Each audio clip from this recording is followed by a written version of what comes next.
Sometimes I don't know how to react when a girl touches me. Oh.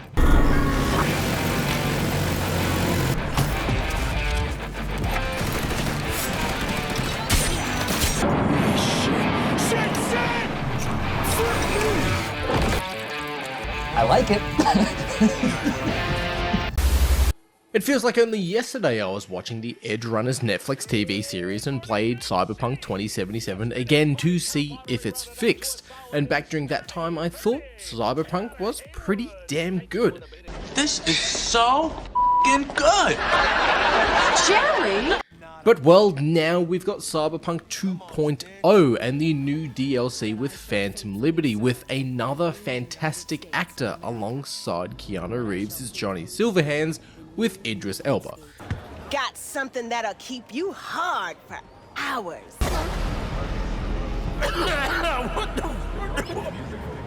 But well, as some of you already know, I like Cyberpunk 2077, at least before this 2.0 update and the DLC. So, what's the new DLC like and how are the gameplay changes overall? It's a Festivus miracle! But first, if you've not played Cyberpunk before, well, what is it? Well, a few years ago, it was the most hyped game release for maybe the last 10 to 15 years. I honestly can't think of a game that has had this much hype with its release, and it released to, say, mixed reactions to say the least. Some people didn't have issues with it on PC, while some console players had nothing but issues. If you want to know my original review on the game, well, bada bing, here you go. But Cyberpunk is a futuristic open-world RPG just like any other RPG, where you create a character and you experience the story of not only the main campaign but other random side missions and whatever else you encounter in this pretty in-depth city that is Night City. Its original story with Johnny Silverhands was, at least in my opinion, a really beautiful story that really surprised me. Now, I won't go into spoilers as I did the last time I covered Cyberpunk on the channel, and with the 2.0 update with Phantom Liberty, it might be your first experience with the game, but all I'll say is enjoy yourself with the core story of the game. It doesn't have anything to do with the plot. Still, I like to go in fresh. Anyways, what this new update and DLC gives us is twofold. Now we'll start off with the 2.0 update and what it provides.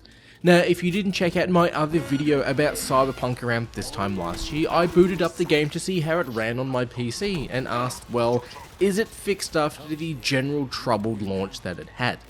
And well, back at the end of 2022, it was really damn fun and I was impressed with how the game came so far along from the launch.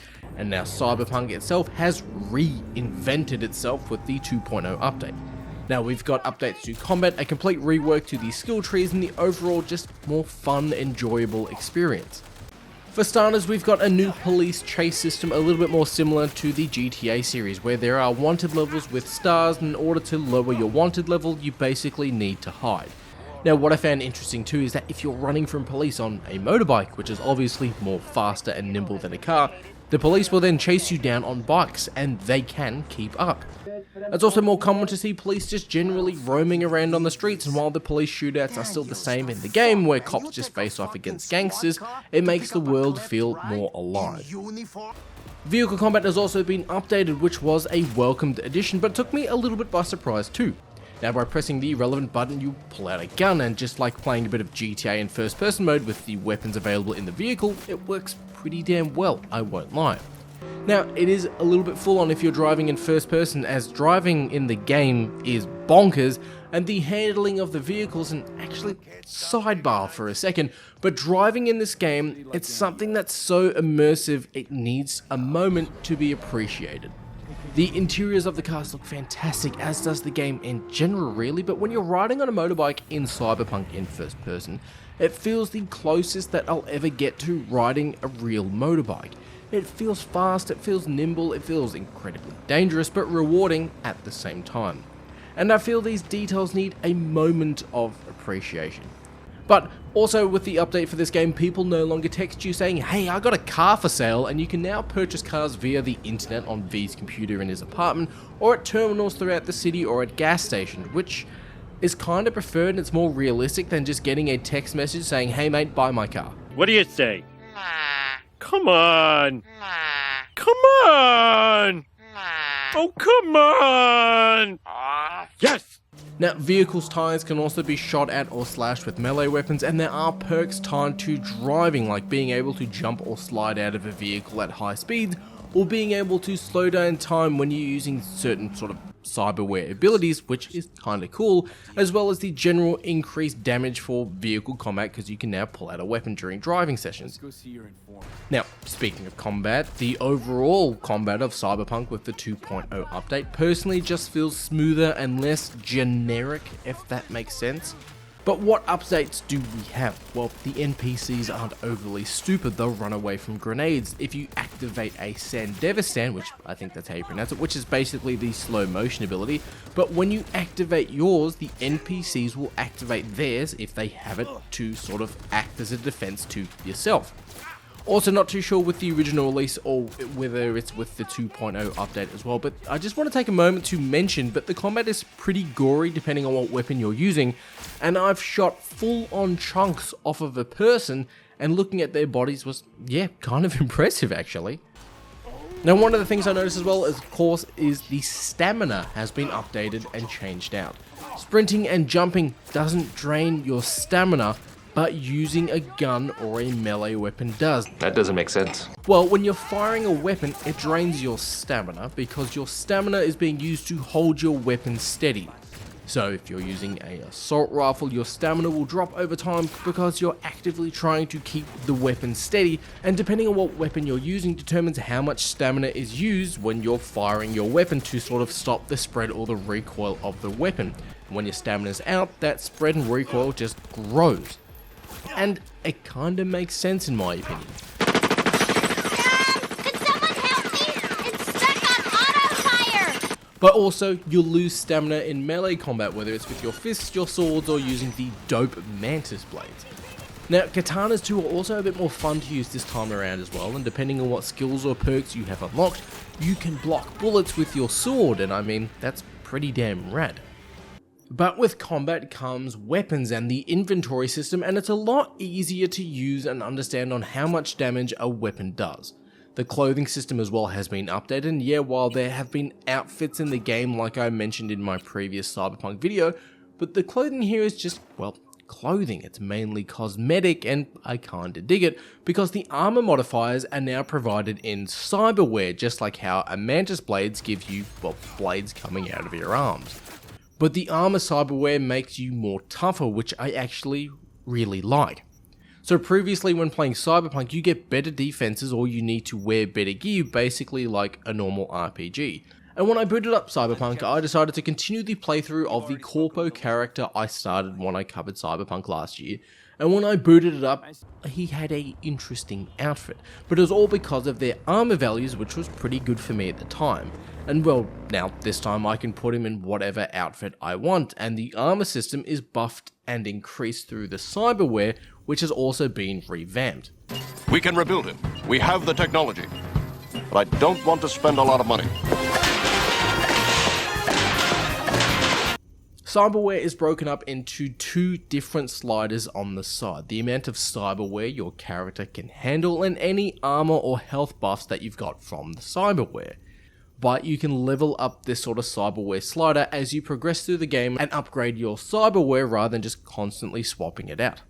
Now, I will say though, my hope for cyberware or armor affecting how your character looks would have been cool, but I don't think we really got it here with this update. Now, we got our arms looking different if you, say, equip the mantis blades, because you can see all the joints opening up on your forearms, and it would have been cool to give ourselves robotic replacements or robotic limbs, and make our characters a bit beefier with more upgrades that we give them. Basically, our character V starts off as a generic looking character, but then if we could sort of just keep adding cyberware to our character and their shoulders get wider, they get taller, they sort of become a bit of an atom smasher, that could have been a cool option to go down. Now finally, the skill tree has been completely wiped and restarted, and it is so much easier to figure out what ability does what and how to daisy chain them into another. Now each ability goes up further into a talent tree where you use skill points to upgrade or unlock new talents. It's pretty standard, really. But attribute points are used to unlock further abilities or tiers in your skill tree. So if you use attributes to unlock the next tier in the skill tree, then you can use your skill points to unlock those skills. We're back to oh no, I've gone cross-eyed. But after spending, say, maybe 2 minutes looking at how to figure it out, it sort of made sense. It's worth noting too, if you're not making a new character and returning back to your original character when this update sort of came out or when it hits, you'll be able to go back and reapply all your relevant skill points and put them into the new skill trees. Anyways, so we've established that the 2.0 update is, well, Cyberpunk 2.0 and the gameplay is better. The vehicles, whether it's driving or the new combat system in the vehicles, works really damn well. The general combat feels fluid and realistic. There's a new skill tree setup, there's a new cyberware setup, there's a new clothing system that's been changed. Hell, the game has had loads of quality of life upgrades that make the city feel more alive from its civilian population, as well as the car traffic just makes the city feel more alive. But how is the DLC Phantom Liberty? I can't possibly finish this whole cake. Yes, I can. Well, imagine having a Blade Runner movie with Idris Elba and Keanu Reeves. If that sounds good, and well, it should, that's basically the Phantom Liberty DLC in a way. The story introduces us to a new area of Night City in Dogtown, where the people who dogged the boys reside. The story introduces a new area in Night City in Dogtown, a slum city that reminds me a little bit, and I don't know why, of the live-action Super Mario Bros. Movie and the city within that movie. I don't know why that movie came to mind. The difference is though, Dogtown police are not allowed within its boarded and monitored walls, and this mini city, some might even say a town because, you know, it's called Dogtown, Look, I'm telling... has its own form of, say, enforcement. The story of the DLC is all based around someone shooting down what is this world's version of Air Force One, and the president of sort of the United States is stuck in Dogtown, and we're tasked with saving the president. Now we're introduced to a few new characters. We've got the president, obviously. We've got Songbird, a netrunner who is a powerful netrunner who can hack into our minds, can interact with the relic, and can also remotely activate items in the environment to assist us in some story missions.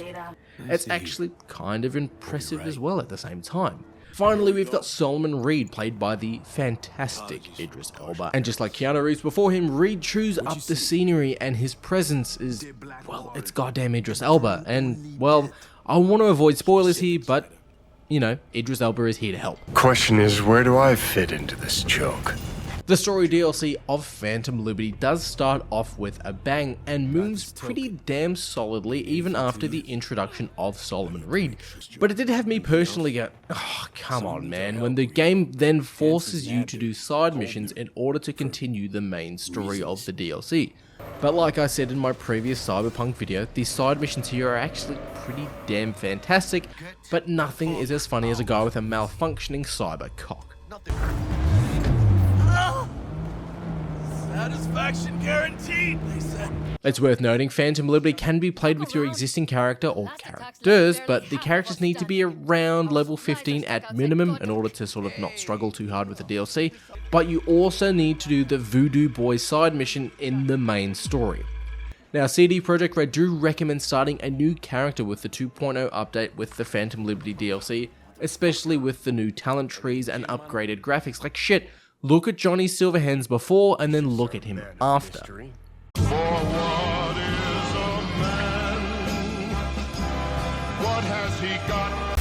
I looked at creating a new character, seeing as my original review playthrough was with a nomad, and then I played as a corpo for my last year's video, so I thought maybe I should do a street kid. But then I wanted to sort of keep going with my corpo, and I couldn't go through that prologue heist again. And there is the option to continue with your original character if you want to. But Dudi, I want to make a new character, but I don't want to go through the intro and skip straight to the DLC. Well, guess what, buddy boy? Buddy boy? You can make a new character, skip the intro, and basically start right outside Dogtown to play the DLC from the start. Now, you can make a character, they start at level 15, but it's worth noting you won't get a recap of events. So you might be a little confused if you've not played Cyberpunk before and you want to start straight into the DLC. Johnny Silverhands won't have the same effect. I mean, Keanu Reeves is rad, but the gravity of his character, the situation and his backstory won't have the same effect, at least in my opinion. Because if she doesn't trust you, neither do I. You got nothing to say till I tell you, unless I ask you a direct question. I will say the only thing that was a bit weird with maybe the DLC is positioning as to where it is in the main story. Now, I won't go over core gameplay story spoilers, but we need to do some missions with the Voodoo Boy gang, and at the end of that mission chain, it gives you a heap of backstory and emotion for Johnny Silverhands, and I personally thought that was a great way for the story to start getting really good, and introducing a major story DLC chain after a gripping core story mission seems a bit misplaced. But that's more of a personal thought. That being said though, there are moments in Phantom Liberty's story where you'll say need to wait 2 days for Solomon Reed to call you, and you can return back to the core story missions at that point if you want to. You can go do side missions, or you can simply use the wait function in game to just wait 2 days. Cyberpunk 2077 did release on a bit of a back foot for some people and for most old gen console players. The 2.0 update goes to show that there are still some games and some developers who are committed to working on a game post-release, and Cyberpunk is, I think, the gold standard for games getting a second chance. If you had a rocky experience of Cyberpunk on launch, I highly recommend going back and taking a look at it now, especially with the Phantom Liberty DLC. But whether you've been hanging out in Night City since launch day or it's your first time visiting this varied city, always remember to play with each other and play with yourself.